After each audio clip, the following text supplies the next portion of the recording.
Welcome to the Revenue Builders Podcast, a weekly show featuring B2B sales leaders and executives.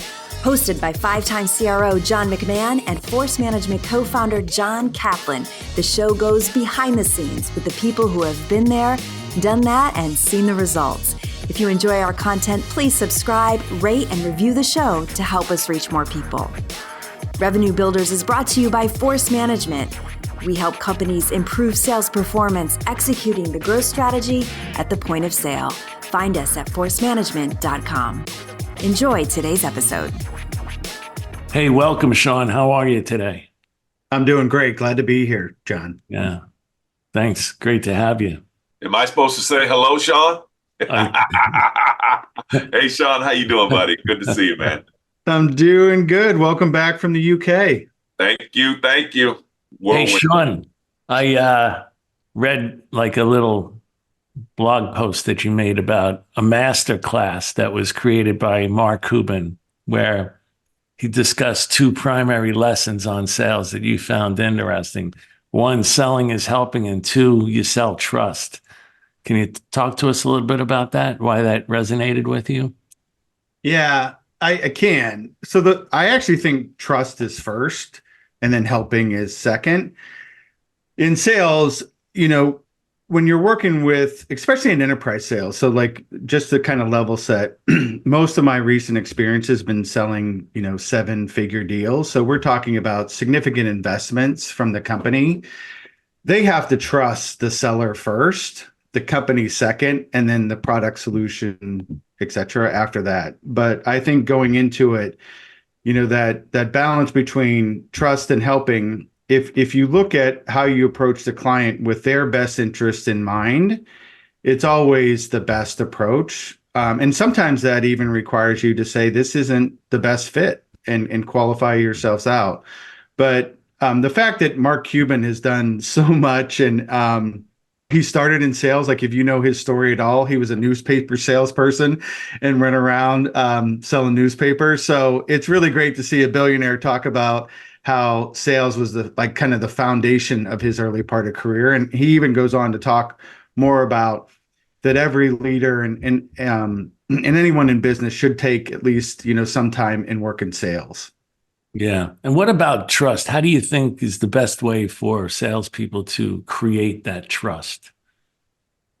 Yeah, I think the first thing is you got to be prepared. Is that, one of the things I teach all my sales team members is, first of all, how do they make money? Like, do you even understand how a company makes money, who their competitors are, what industry are they in? These are basic foundational things. And then depending on if they're public or private, you should have a point of view on what's going on inside the business. Like one of the things that my top sellers do, and I recommend that every seller does this, is if you have a chance to be a customer of your future client, do it. Like, for example, we were selling to a large restaurant chain. We went out and we went to the restaurant. Like we had the experience. We tried different things on the menu. We tried different stores. So I think walking a mile in the client's, shoes allows you to start that conversation off with a point of reference and a point of view that pulls that thread through, because they really don't have time to educate you on their business. They expect you to come in. And then the better you can acclimate, as long as you're directionally accurate with them on what you think is going on in their business, you're actually entering the conversation further along than most people are in sales. And that allow you to move quicker because, as we all know, in the modern sale, deals are more complex now. It takes a lot longer. There's more buyers. And the faster you can be ramped up and ready to go, then they will trust you. The other thing is, I think getting referred into companies is a great way to start because you immediately have the trust there where they said, look, we've worked with this person before, et cetera. So there's a myriad of different things you can do with trust. But I think, that first piece of just like understanding their business as close to the level that you can is kind of critical. I love what you're saying, Sean. Like in the old days, and I don't necessarily mean it has to be old days anymore, but in the old days, we encouraged people to buy a share of stock in somebody's company if it was a public company.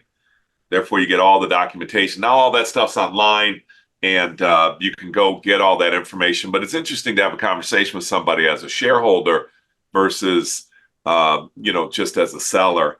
And what I want to highlight that you're saying is the data is pretty clear on this. It's like what buyers believe is that we don't understand their business and that we don't listen very well. And we call that the seller deficit disorder. And just kind of knowing that when you're coming into this situation with a buyer is a great way for you to be able to overcome that and say, okay, but there is a caveat here, because I see people get this now. They go, okay, I got to understand people's business. But what I see, Johnny and Sean, I see people doing is they come in and they lecture the customer about their industry. Let me tell you what's going on in your industry. Let me tell you what's going on in the company. And I understand why they're doing it or how it happened, but it's absolutely wrong. How it happened is they're trying to add value, trying to build trust. I do understand your business. Let me prove it to you. And then what they wind up doing is lecturing people on their business. So a slight change you could make. This is what I've read. This is what I understand. You guys agree with that?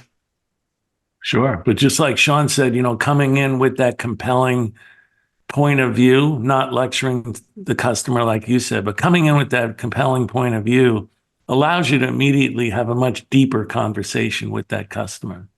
The other thing too, Johnny, just last thing on this, think about anything that you're selling. I don't care what it is. Now with SaaS, it's like as a service, and we're involved in as a service every day in our personal lives. Like you're calling on a bank. How's your banking experience been yourself personally? How's the customer portal? If you're a small business owner, do they treat you as a small business owner on one hand, and then as a banking customer or a person of wealth on the other hand? It's like everybody that you're calling on, you're utilizing that service or a service like that somewhere in your life. And you can be relevant by just, bringing those experiences to the table. I think it kind of takes a lot of the mystery out of it. How do I earn trust? Be relevant.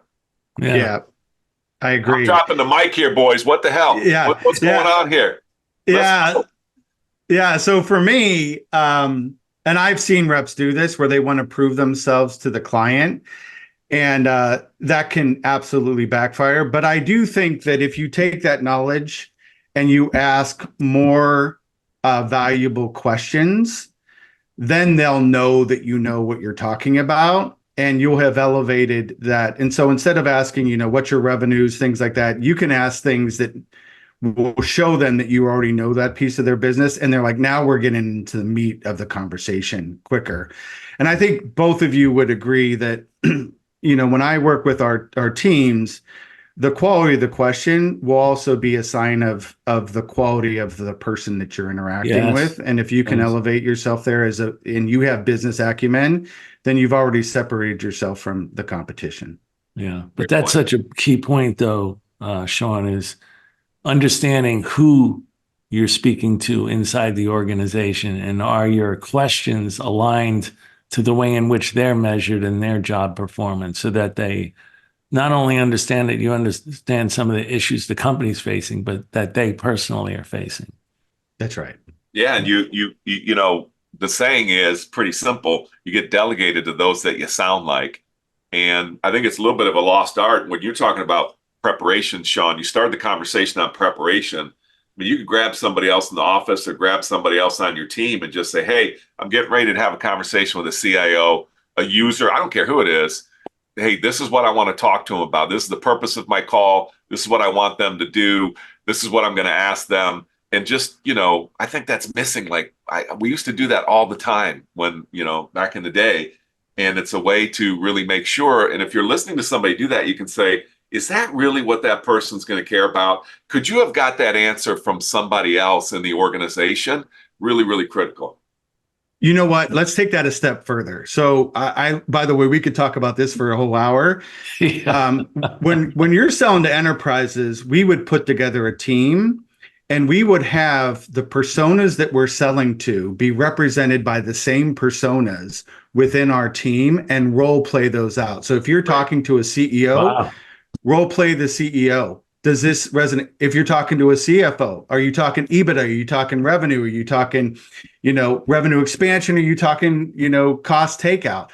I mean, just being ready to go for those, it's just so, you're just better at what you do. And so what's really nice is when your company has the same personas that you're selling to, or you're selling, that just makes those first interactions with the client so much better. Even if your company doesn't have, Sean, like your company doesn't have a persona, let's say, go to a persona of somebody that you know, or is a champion, or is somebody that, and by the way, even if you're like on a current deal and you're going to ask an economic buyer for advice, like you could build so much trust with somebody and say, hey, we're going to have a conversation with XYZ company, make sure it's not competitive. We're going to have a conversation with XYZ. I want to just run this by you. Like, because we've already had that conversation with you. Would you answer that question? Is it the right question for you? That's a great way to build trust also. Love that. Yeah. Yeah. One last thing, and it just came to me, is about 4 SKOs ago, we brought in a head of procurement. Love it. To give a speech. We had to close out the next day 2 different sessions to bring them back. I mean, the sales team went after the head of procurement, and thankfully this person was comfortable sharing what it's like the a day in the life of procurement.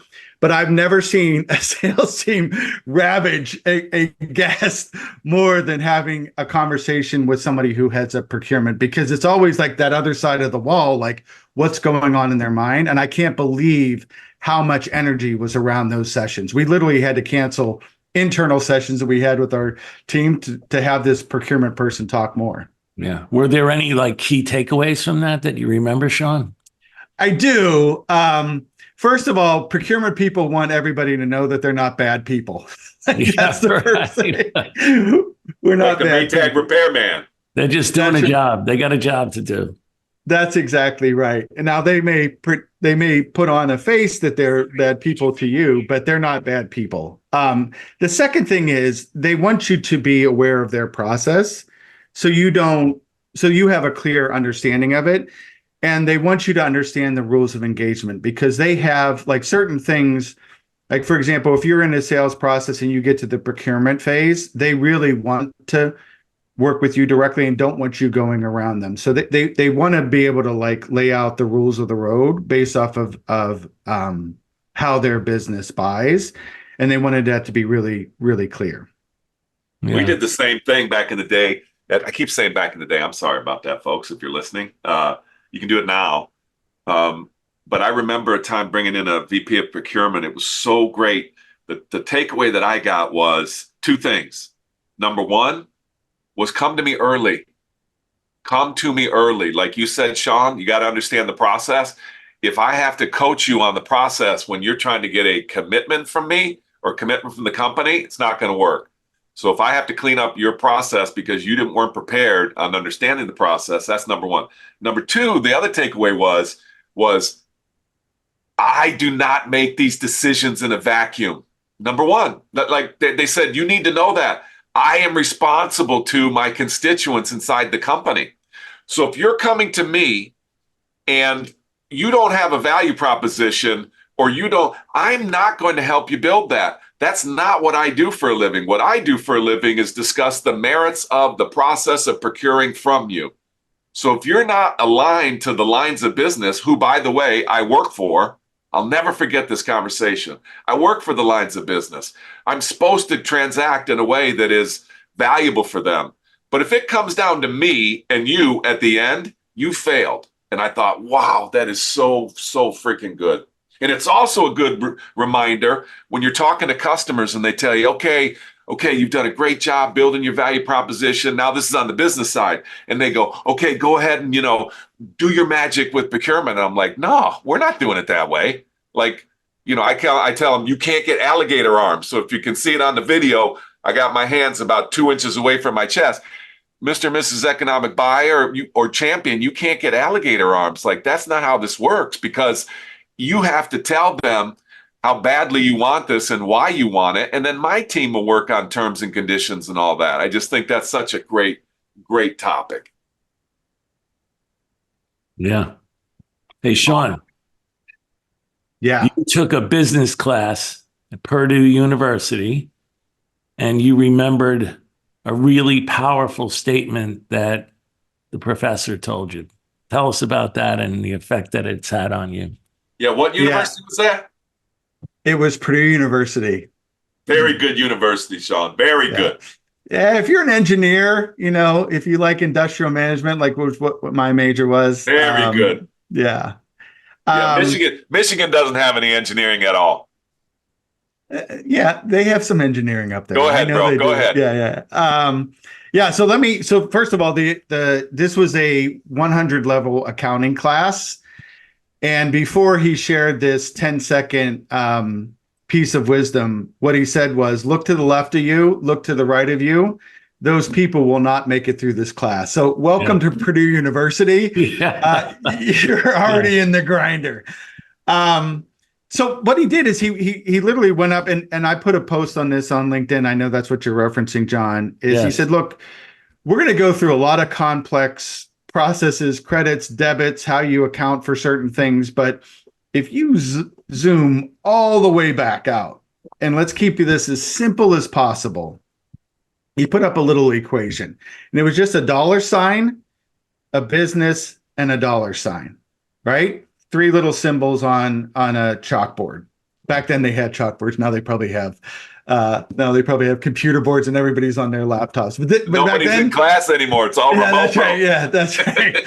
So this is a time when they had chalkboards and so all he did was to say, look, and he put a greater than and less than symbol up. So it was basically the revenue that comes into your business has to be greater than the expenses that go out of your business. And then he just stopped. He said, any questions? And like the whole class, of course, we're all writing it down. And we're like, did we really need to write it down? But it's true. Like if you think about the essence of business is, to run a successful business, you've got to have that, that EBITDA or however you call it, that margin to reinvest in the company. And the faster you're growing, the more that revenue that comes in needs to contribute enough so you can reinvest in the company. And so that always grounded me, especially in my early days when I was an entrepreneur. So my first 9 companies were early stage companies, and very, very few of those where the revenue was coming in was actually greater than the revenue that was going out. Sounds like most startups today. Yeah, that's right. That's why you have to fund it, and that's why you go to venture capital companies to do it. But I do think that what we can learn as salespeople on this and as sales leaders on this is that you need to be able to structure the deals and what you're working on to make sure that they're good for the company. Like at the end, a great deal for you personally that's bad for the company is not a good deal. So, and part of that's on us to hold our margins, to sell value. One of the things kind of back to the procurement side is questions we would always ask when we're building out a business case is, what is your expected rate of return on a dollar invested in a product or solution? And if you're not beating that number, I can just tell you, brothers and sisters, you're out of the game. Yes. So, don't get to the end of a business case, show them a number, and they're like, yeah, well, that's half of what our required rate of return is. You're done. Good. So it's a question you ask at the beginning. And if you can't make your numbers fit into that, then you got a problem. And it's also because you're not only competing, to your point, against your current competitor in the technology that you're selling, but you're competing against all the different products and services that they could buy for their organization. And that's why that's so important.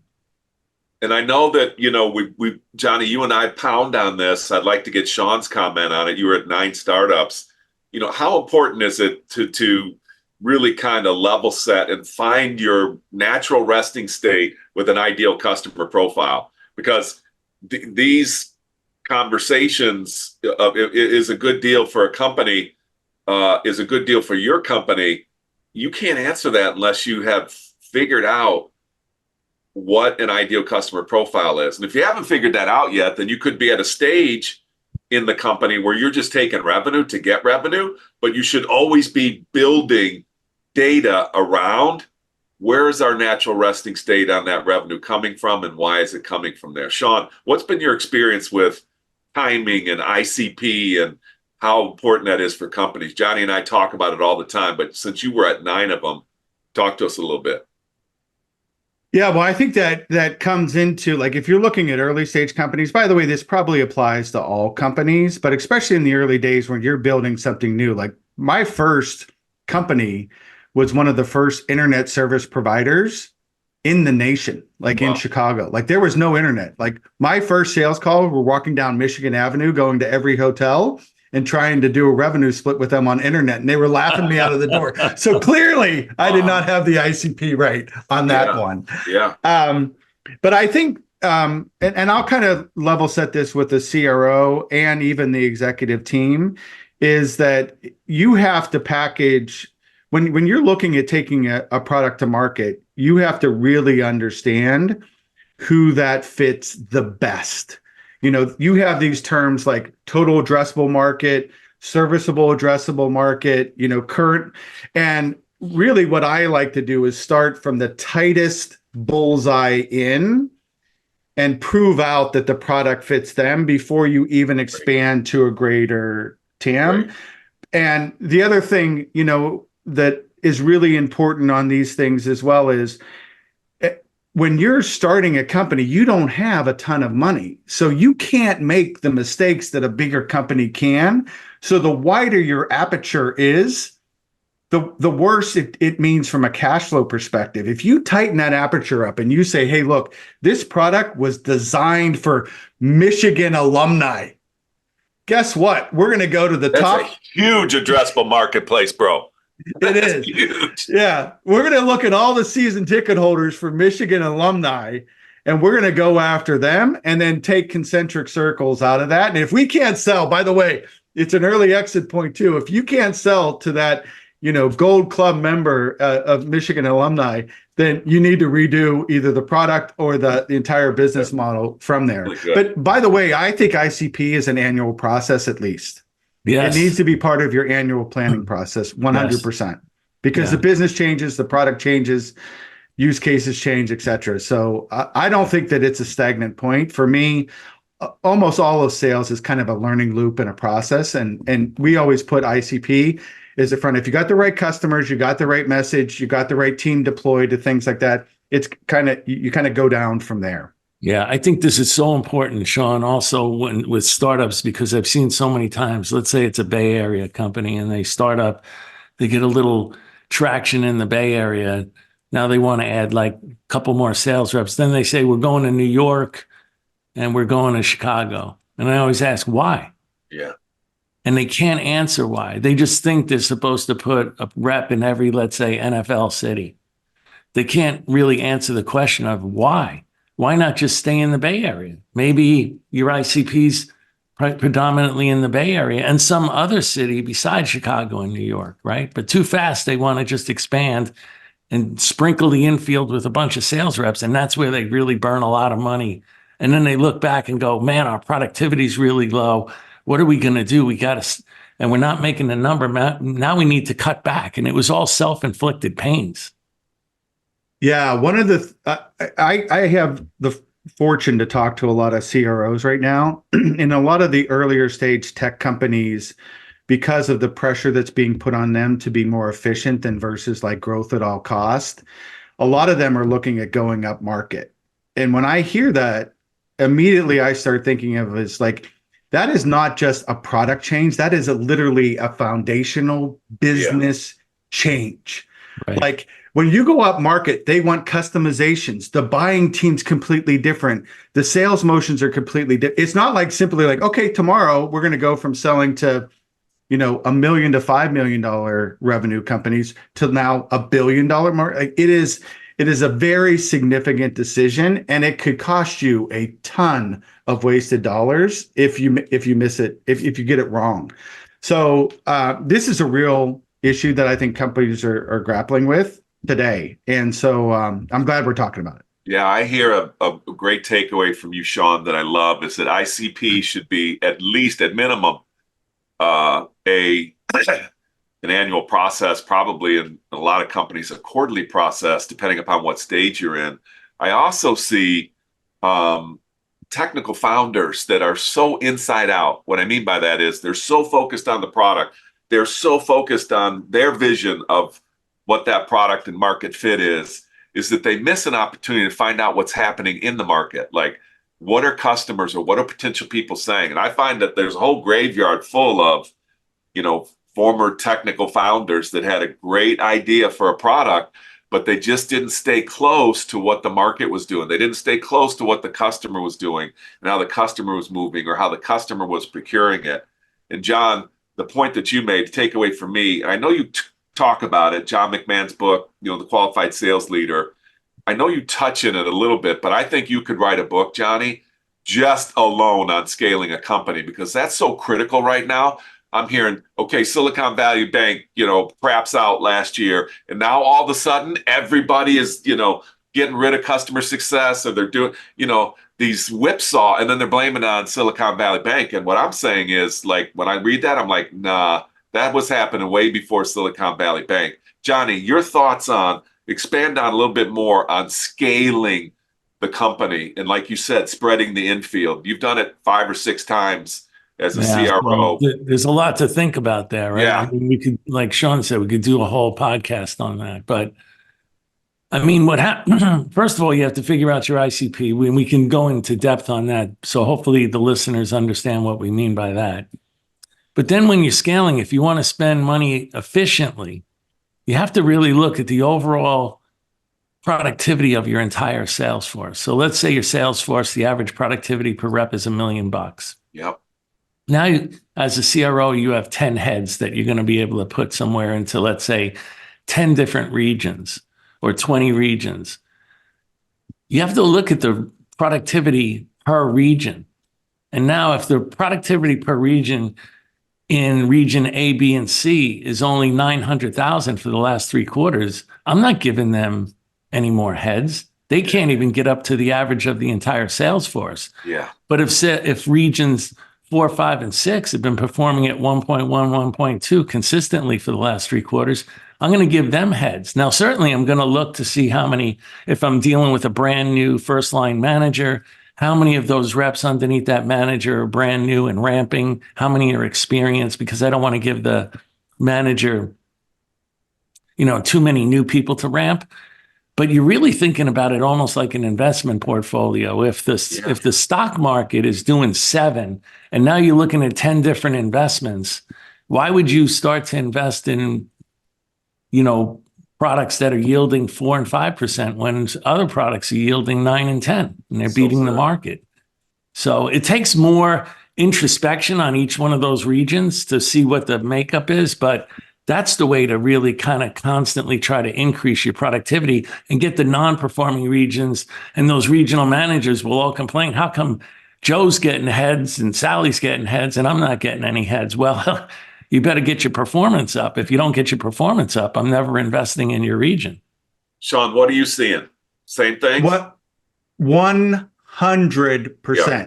And let me take it a little step further, because I'm more probably recently in seat. I would show this quarterly to our board on return on invested sales capital by region.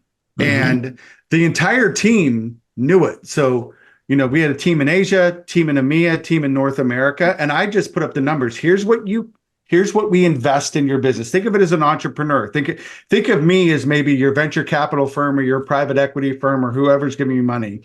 I take and I say, here's what we're giving you as an investment. Here's what you're returning in revenue, which is one thing. And then here's what you're returning in sales is another thing. And where am I best going to this is another one of those learning cycles, just like refreshing your ICP. And it became a little bit of a competition with the sales leaders, because they're like, look, if we're looking at this in a return on investment, by God, I got to be able to show at least a return on my sales investment if my revenue isn't as big as everybody else's is. Because that's it. Like you don't have unlimited resources. But the board really liked it, because what they feel about it is you're manning the company's money as a steward of their money, like it's your own bank account, like it's your own money. And I think for the team, what it gave them is absolute clarity on what they're doing with the dollars that they get. So, and by the way, as a leader, it made my job a lot easier because it's just data. I could just sit back and just point at it. And you can appeal, Sean. I used to appeal to the different managers at the different levels and say, listen, I don't care if you build your own Amway inside this company. This is your opportunity. Today, you could be a regional manager. I really don't care if I put 40 reps in the Bay Area and 1 in New York. Because if, as leaders, you can prove to me that you can consistently beat that productivity number, I'm going to keep giving you heads. So if you want to grow, if you want to go from a, RD to an area VP to a VP, you can make that happen in the next year. And the other teams that don't want to do that, don't want to beat the performance of the entire sales force, I really don't care if I have 1 rep in Chicago, 1 in New York, and 1 in Miami. That's it. What you guys are talking about is so critical, because if you're listening to this, you're either having something done to you or you're doing something for the company. The company's either doing something to you, like you're getting a quota, and every year you talk about, oh, this is done to me. Where I find the most successful people, they look at their business as a franchise model. And they're like, okay, and they push back on the company. They say, hey, and I want CROs to listen to this right now, because I'm nervous right now, John and Sean. I'm having a lot of conversations with CROs, and they're missing their number. And I'm asking them, why are you missing their number? And, I ask 5, 6 different questions, and they can't really get it to me. And at the end of the day, what I find out is, hey, why did you sign up for that number? The number's wrong.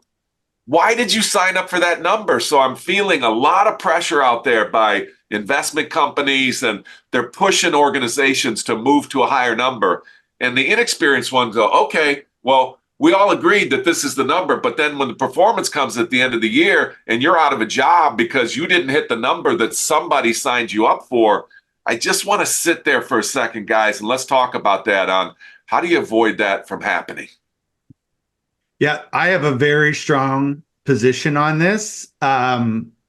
So I recognize that happens. So let me tell you what I do to prevent that from happening to me. So first of all, by the way, this is for when, as a CRO or COO, so I manage, about 2,000 people across the globe. So everywhere from sales all the way to delivery. But one of the things that I established in our culture is that we would go first. So I knew that finance budgeted around July, August timeframe. We had our bottoms up based off of data before finance did. By the way, the first thing we did with finance is agree on the data set that we would use, both on the commercial side, the sales side, and the finance side on how we would build our budgets. So we weren't talking apples and oranges. What is the data that we're going to use? Let's all agree on it. And then I would come, like this is kind of an old anchoring thing, is I would come and say, here's our bottom-up analysis. And by the way, this just isn't sales. This is revenue. You think that just you're forecasting sales or budgeting sales is hard? Imagine usage-based revenue forecasting. Yeah. So we would come before finance and say, this is our bottoms up. Then invariably finance would talk with the board and give us their tops down. So we would go bottoms up. They would give us their tops down. Never met, never in the history probably of sales and finance did they ever meet. So here's what we agreed upon in the middle is. In the middle, we would put in a growth transformation office to go move the levers to get from the bottoms up to the tops down and manage it across the entire org with the C-suite, everybody seeing it, accountabilities, numbers, action, board visibility. And it allowed one of the things that, like, to this conversation, there's this trust triangle that I believe needs to exist between the CEO, the CRO, and the CFO. The CFO need to trust that the CRO knows what they're doing. Yeah. The CFO has to trust that the forecast from the CRO is right. And the CEO has to know that the CFO and the CRO are on the same page and all representing numbers the same way. And man, I'll tell you what, imagine getting a commercial leader and the CFO to agree in a meeting. But if you do the hard work up front, then the rest of the year, because like, would you rather take your medicine now and go to the gym, 6 o'clock in the morning, or do you want to deal with it 12 months? Yeah. From making. So I think a lot of CROs are now starting to say, I need to have revenue ops sitting right beside me. I need to be able to know my numbers better than anybody else. I can't have FP&A giving me my numbers. I've got to have my numbers first. So I think there's a big movement now for true revenue owners and revenue officers to own their data and the data that they get from finance and be able to call their shot in advance of what gets handed to them, and then have that negotiation based on the same data with the internal teams. Home run. Yeah. I like building a productivity model that's based upon, here's how many reps we currently have. Here's the average productivity across those reps today. Can't argue with it. That's actual. Yeah. Here's how many reps we're going to need to hire in the next year in order to get to the number that the company wants to get to, right? And when those reps are hired based upon a ramp time of, let's say, 6 months, right? So if, let's say, productivity was $1 million for the first 2 quarters of a ramp, they'd have 0, and then they'd have 250 for the next 2 quarters. And then there's attrition. You're going to lose a certain percentage of reps along the way, either to promotions or because they're not going to make it in the organization. So you build a productivity model that then is pretty difficult for anybody to argue with because it's off of actual numbers, actual productivity, actual ramp time.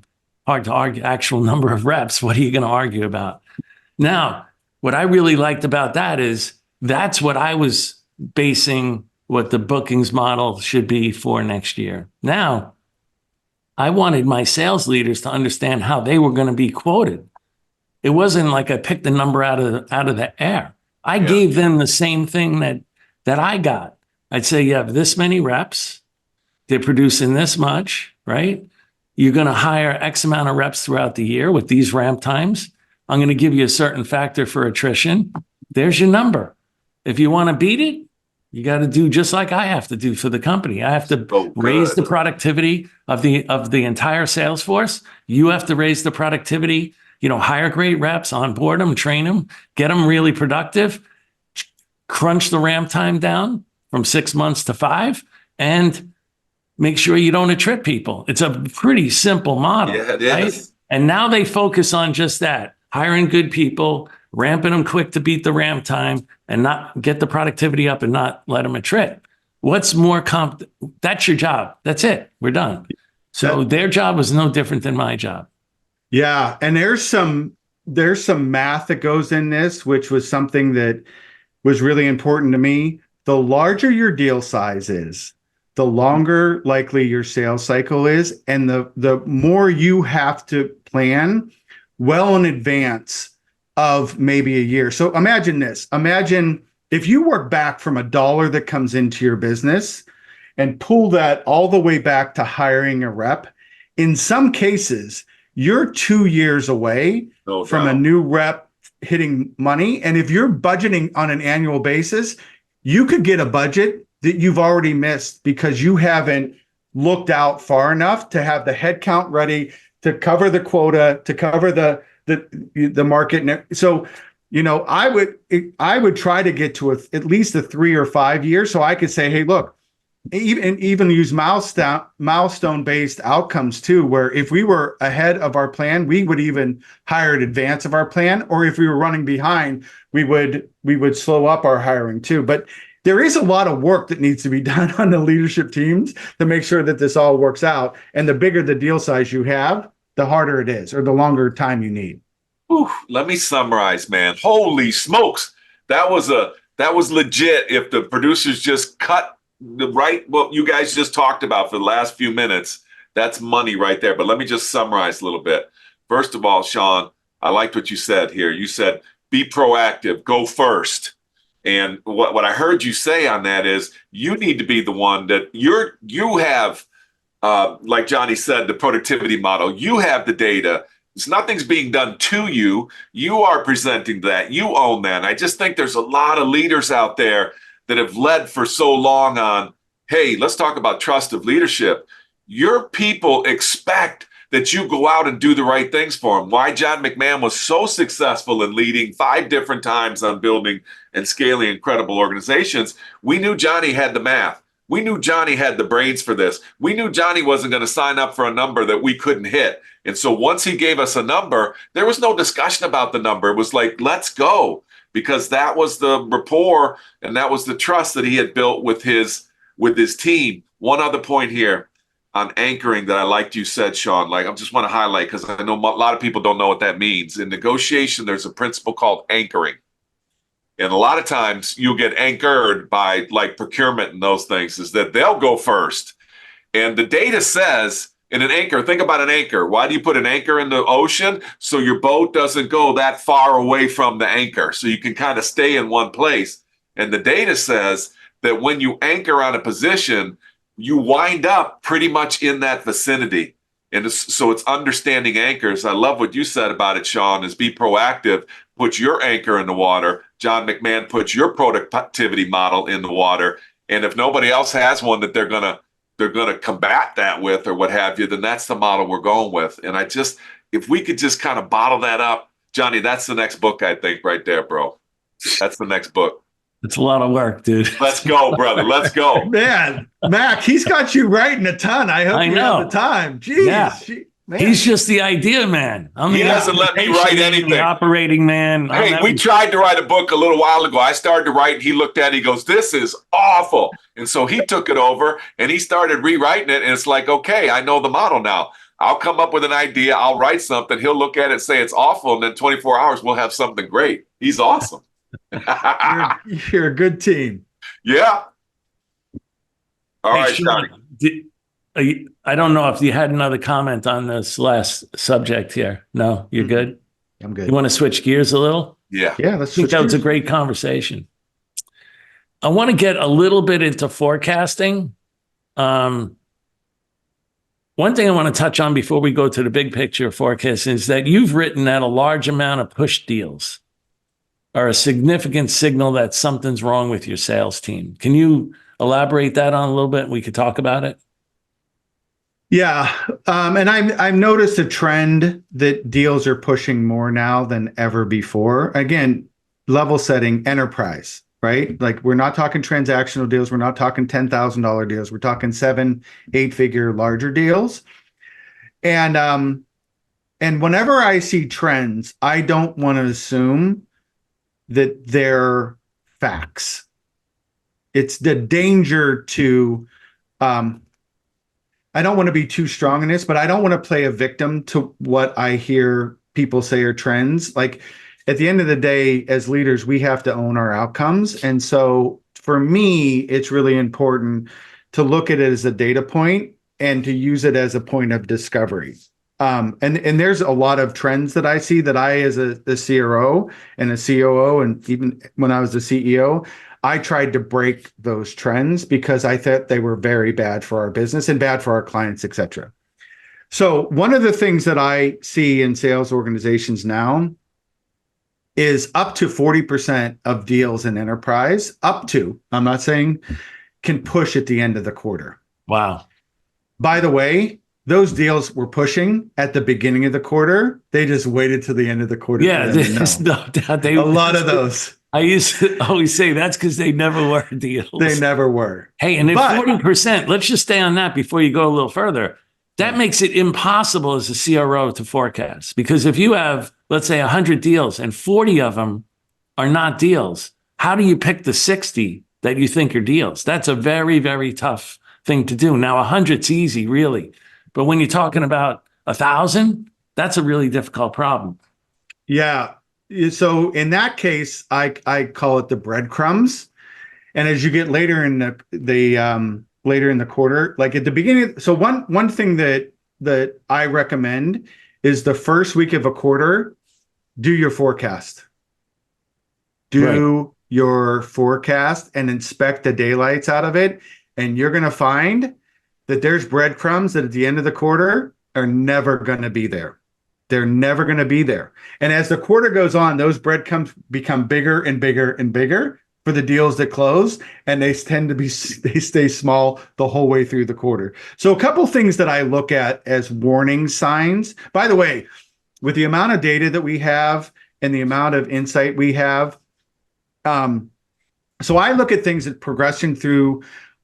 Is a deal progressing through the sales cycle at a normal rate? So by the way, a lot of these are custom reports.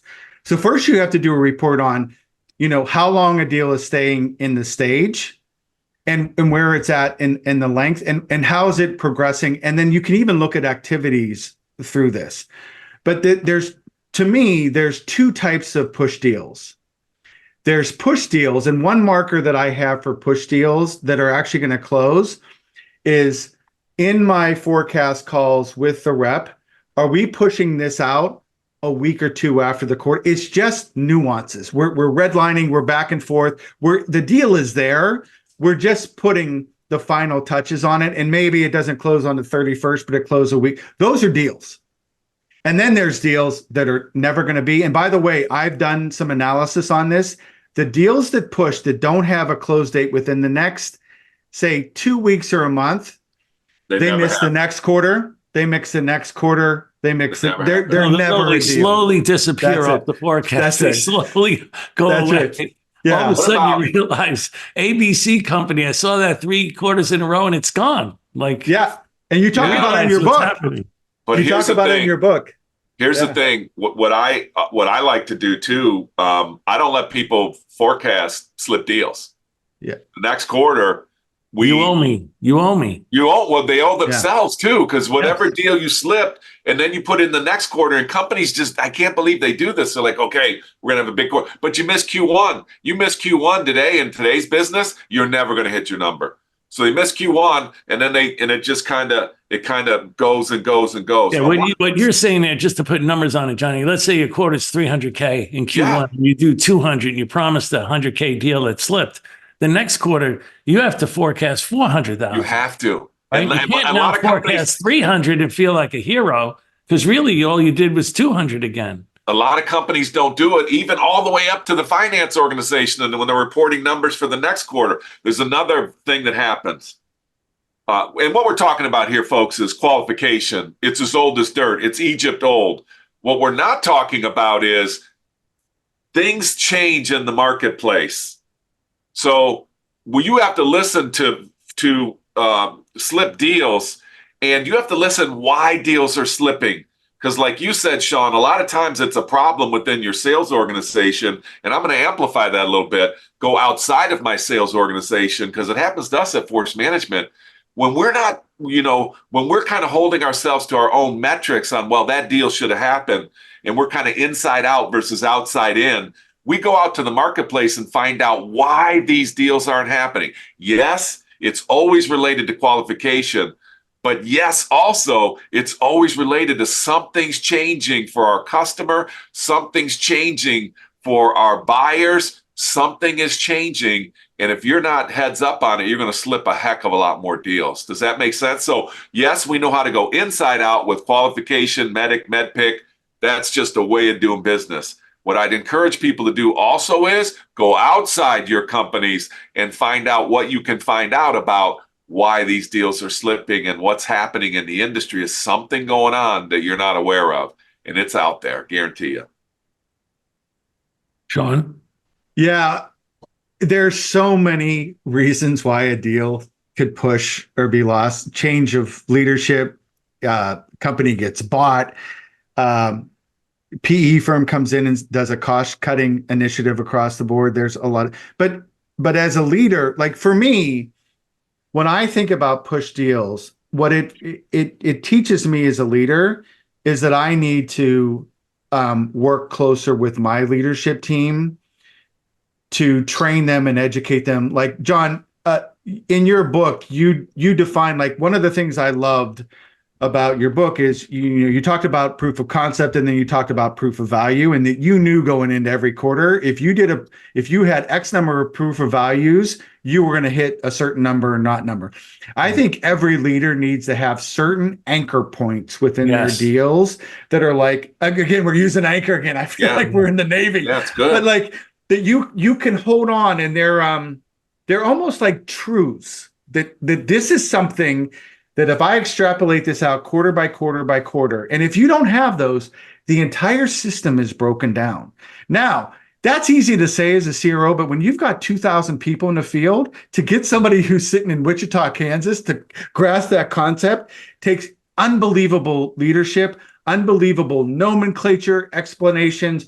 It seems simple, but to get it right is very hard. And so another way that I try to help people do this is I think that every leader has strengths and weaknesses. I will always take my best forecaster and kind of partner up them with my worst forecaster and make them learn together. Because as a CRO, especially if you have a large team, it's hard for you to do everything. But there's a lot of, again, this is probably a full other podcast we could do. But those are just there's three of them here. There's three follow-ons. I think Mac's going to write another book on this one, right? No, I'm going to write the first pages and then he's going to write the book. Yeah. No, so going on, let's summarize a little bit. One, deals shouldn't sit there, all 12 weeks. To Sean's point, they need to be qualified out really early. And I find, MedPick is an amazing qualification mechanism or methodology, but it's so easy to ask the 3 whys. I find that when people put deals up, if you just ask, why do they have to buy? And if they can't answer that question, take it off the forecast. It's okay. Make them go find out that information now, not with 2 weeks to go in the quarter. Find it out now with 11 weeks to go in the quarter and let them put it back on the forecast. And then if they can understand why they have to buy and they can outline these specific pain points, now tell me why they have to buy from us. How do those pain points align to our differentiators and how we're going to solve that and bring value to this company, to Sean's point? So that's one. 2, when deals close, I agree, Sean, or push, if they really are deals, they typically will have a close date. And guess what? It's almost never in the first month of the quarter. It typically goes way beyond the first month to really even close some of those deals. The ones that really do really slip, they close in the next day or 2 after the end of the quarter. But the rest of them, if you really notice, they go further out than a month, maybe even till the end of the next quarter. So they never really were deals. And that could be that we never did business with the company before. And what's the paper process, right? And then, Sean, to your point on anchoring inside like the sales process, that's really important, at least in my world, to anchor to a true event that, once this event is done successfully, we get these deals. But you have to then really train your sales force hard on the skills that are needed to get to that event and the knowledge needed to get to that event and make sure that they are world class in leading up to that. Otherwise, you're never going to get to that event. So just a little quick summary there. Hey, can I add something? You go ahead, Sean, and I want to wrap up on that because it's really powerful what you guys. No, go ahead. The last thing I was going to say is this whole discussion, qualification, slip deals, the whole thing to me has always been pipeline, always.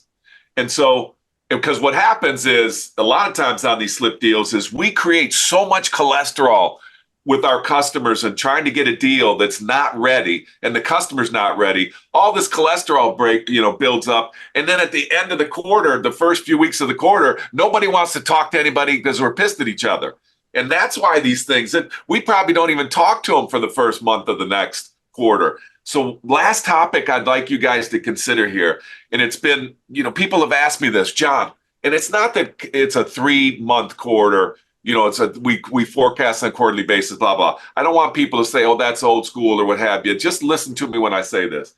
If you had 3 months, month 1, month 2, month 3, I'd really love to hear you guys talk about what the heck are you doing in months 1, months 2, months 3? Where does the pipeline generation come from? Where does the closing come from? How do you fit it all in to make sure that you're doing the right operating rhythm? Because I see a lot of companies, They just, at the end of the day, they're surprised, but the actions that we take normally are because of pipeline. We either have it or we don't. Courage, pricing courage is pipeline. It always is. So do you guys have some thoughts on that? Operating rhythm. I do. And a lot of this is dependent on the size of the size of your sale and the time that it takes to close. So I'll just give a personal example because it's the easiest. In enterprise deals, your quarter for an enterprise deal was made before that quarter even started. Yeah. It's very unlikely that you're gonna. I mean, if you're trying to figure it out in quarter, you should be putting your resume out on LinkedIn and start looking for the next job. No offense, but when you have a blended type of sale where you have, 7-figure deals and $100,000 deals, then you have optionality. So the first thing that I do is I look at how my deals, and by the way, John, this goes back to like my love of the book, The Goal, about operating in constraints and processes and throughput and things like this. What smaller deals give me is optionality. And so what I always try to measure is, and by the way, I'm going to take this out for a full year. When I would look at my full year, in addition to what you said, John, about how many headcount do I have, quota, all that other stuff, let's put that. What I would also look at is, what are my operating ratios? What's my average deal size, time to close ratio, et cetera? And I'd have it's called the sales velocity formula. I'd have that for every region, every sales rep, my whole team, et cetera. What I would then do is take a look at what is my pipeline going into next year, and apply that ratio on that. So that would give me a baseline. Plus I'd add that to what our existing revenue is.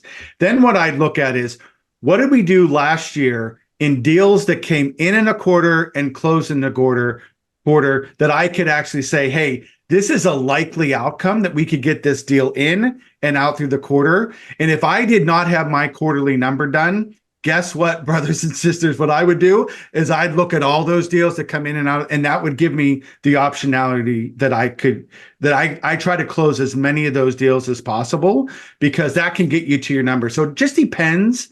I mean, I will tell you that my rhythm within a company, whether it's the first quarter or the first month of the quarter, second, it's kind of the same. By the way, I didn't feel good if all my deals closed the last day of the quarter. That told me that's not how people buy. Like, it told me that I wasn't running my process well. I'd love to have my first month of the quarter be my strongest month. In fact, I even measured it. It was something that I encouraged my sales leader to do. It was like, why do you have every one of your closes at the end of the quarter? Like, they're not all in the same stage. So, I mean, it's because we condition our customers to buy that way. Don't you agree? We can't. If we again, I don't want to be a victim on this. Like, I don't want to do that. I want there. You know what I mean? Like, I think if you allow that to happen, it will happen. But all of a sudden, if you put a highlight on it and you start to put your leadership team on it and say, hey, look, by the way, if you use the rule of 78, if a deal in January is worth 12 times a deal in December. Yeah. So brothers, you know what I mean? I'm like, if I don't have my number by April, I'm done for the year. So like, there's an encouragement for me as a leader to front load my diligence on deals and knowing where we have optionality. So I would actually probably run a little bit harder on what we're doing. And again, if you're an enterprise and you don't have any options for smaller deals, then you've got to go back to the previous quarter to make sure that you have the next few quarters out. So it's all this rhythm of the business that you've got to be really aware of as a CRO, because you can start a year and end a year dead, or you could start a year and end a year on the path to success. And it sounds like you guys, and especially in reading the book, I mean, you lay a lot of that stuff out in the book already, John. Yeah, thanks. Oof. So I agree with everything that Sean said on operating rhythm. I don't think I can add anything to that. So let me take a moment just to talk about something that Sean did touch on, which is what I call like a weighted forecast. I tie that into the pipeline. So if you have what Sean touched on earlier in the podcast, that you have different stages of your sales process, let's say there's 5 stages. And then for each stage, you have hard exit criteria. Very tangible exit criteria, but very simple. Don't make it so complex. Like they either did this or they did not do it. It's not a maybe. Emotion. It's not an fact. explanation. Yes, it's a green light or a red light. It's either green or it's red. Okay, so if you do that and you keep track for 12 weeks of each of these deals and how fast they move between stages and the ones that closed, you'll see that for each week of the quarter, a certain percentage of those deals from the first stage might make it to the last stage. A higher percentage from stage 2 will make it. Stage 3 will probably be a higher percentage. Stage 4, higher percentage. Stage 5, a higher percentage. Now, if you keep track of that over the course of, let's say, a year or even 9 months, you'll start to develop pretty predictable probabilities of deals to close from different stages into the end of the year. And so now you start to look at the velocity of those deals. So then for pipeline, not only do you have your current weighted forecast, but you have a weighted forecast for your pipeline. Because like Sean said, these different deals, even if they're in the pipeline, are in different stages. They're not all in the lead. They're not all leads. They're not all in stage 1. Their pipeline, they're not going to close this quarter, but they still may be in stage 3 of your forecast, of your pipeline, of your current, what a forecast would be, but it's still pipeline because it's not going to close this quarter. So now you look at your weighted pipeline, and then you can determine maybe with 6 weeks to go in this quarter, like, oh shit, I don't have enough deals in my pipeline right now. And it's based upon reality of what's happened over the last year. And now you know exactly, and you still have enough time to build quality pipeline before the beginning of the quarter. If you don't do those things, like I'm just listening, let's wrap this thing up on this, because there's so much more we can talk about. We obviously got to have you back, Sean. We talk about it every time to people, but we'll book it before we have to have Sean back because I wanted to talk to him about a different subject, but I thought we'd just kind of preface it first, and it took up an entire hour. Well, when you think about what we just talked about, I don't think there's anything more important than what we just talked about, because people are either making their number or missing their number. And it's kind of black and white. People think it's black and white, but all the stuff that you guys have discussed so eloquently in the last hour is there's so much that goes into this. And just, I want to, Sean, just thank you for being with us, because one of the things I take away is you got to own the number. And there's no victims, there's no heroes. You own your number by understanding the data and understanding the models, as John talked about, and you go after it. And if the company asks you to sign up for something higher, it's ludicrous. You know, how, based on what model? Because it never ends well. And I just see so many people, they're doing that right now. They don't, and there's a lot of victims out there, Sean, right now, because people don't own the number, they don't own the data, they don't own their operating rhythm. So you crushed the conversation. I know there's so much more we're going to talk about, but this one probably in April couldn't be more important than, what people are. I know this podcast will go on and on and on, but we're in April right now. And I think that it's like so critical for people to hear what we just talked about. So thank you for your expertise, brother. Yeah, thank you for letting me join you. I mean, we could keep the mics going for quite a while, I'm sure. Yeah.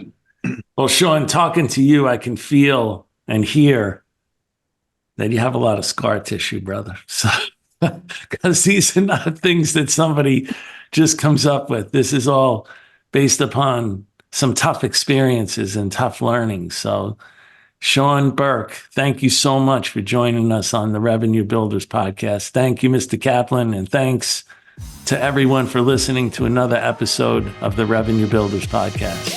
Thanks for listening to today's episode. Be sure to check us out at forcemanagement.com.